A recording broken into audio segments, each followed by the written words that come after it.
Oui. Voilà, on a tout fait.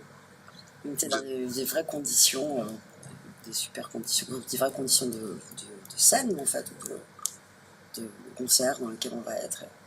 C'était super. Bah ouais, il faut comprendre l'intention d'un film assez vite, parce qu'on peut vite changer tout ce que ça veut dire. Tout ce que le film est censé dire selon la musique qu'on met par-dessus.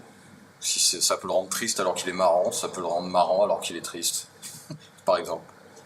Et du coup, ça demande un travail d'apprendre toutes les scènes par cœur, surtout qu'il y a des bruitages, donc il faut être calé, quoi.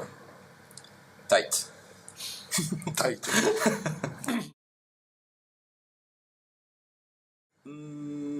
Pas vraiment, en vrai, on vient tous les deux du jazz, quand même. Et on a cette faculté et cet amour pour l'improvisation. On aime bien ça. Donc en fait, ça va, ça vient.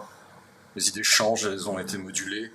Donc des choses fixes, en fait, avec des bonnes intentions qui collent à l'image, on se rend compte que ça ne marche pas forcément, en fait. De revenir à quelque chose de plus improvisé peut être beaucoup plus intéressant, par exemple. Donc du coup, pas vraiment d'écriture au sens propre du terme, dans le sens... la trame narrative de tout ça, ça se fait petit à petit, en fait. Voilà.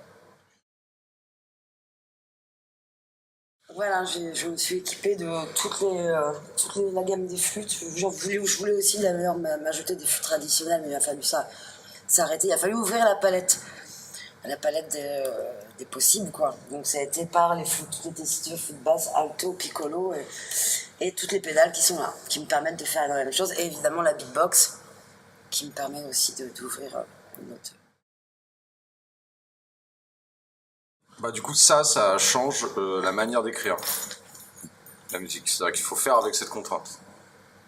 Voilà. Ludi peut pas faire 4 trucs en même temps, ce serait bien, mais non. Donc du coup, il faut faire par étapes et il faut réfléchir en fonction de ça. Et la compo du coup va se faire en fonction de ces paramètres de contrainte aussi. Ouais. Ah, c'est un plaisir de jouer. Oui. Plaisir de jouer. Moi j'aime bien ce que je disais à Alexis, j'aime bien jouer Laurel et Hardy. Parce que ça part en couille complètement. Ils détruisent tout à la fin. Ils pètent tout et du coup on met ça en musique et c'est jouissif aussi de tout péter derrière son instrument. C'est ça. Finalement, Laurel et Hardy, c'est du jazz aussi. Voilà.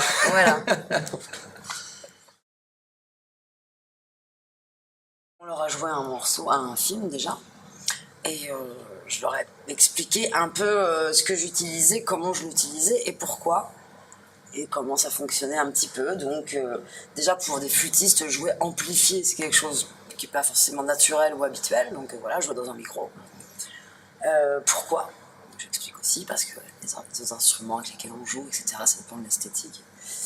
Les différentes pédales qui me permettent le delay, l'octaveur, voilà, j'ai le looper évidemment qui permet de s'enregistrer en direct, qui peut être très ludique voilà, pour tout le monde. J'ai été pour les enfants, mais non, c'est très ludique pour moi aussi.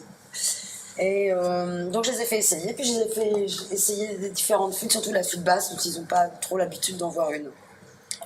Et donc voilà, ça s'est très bien passé.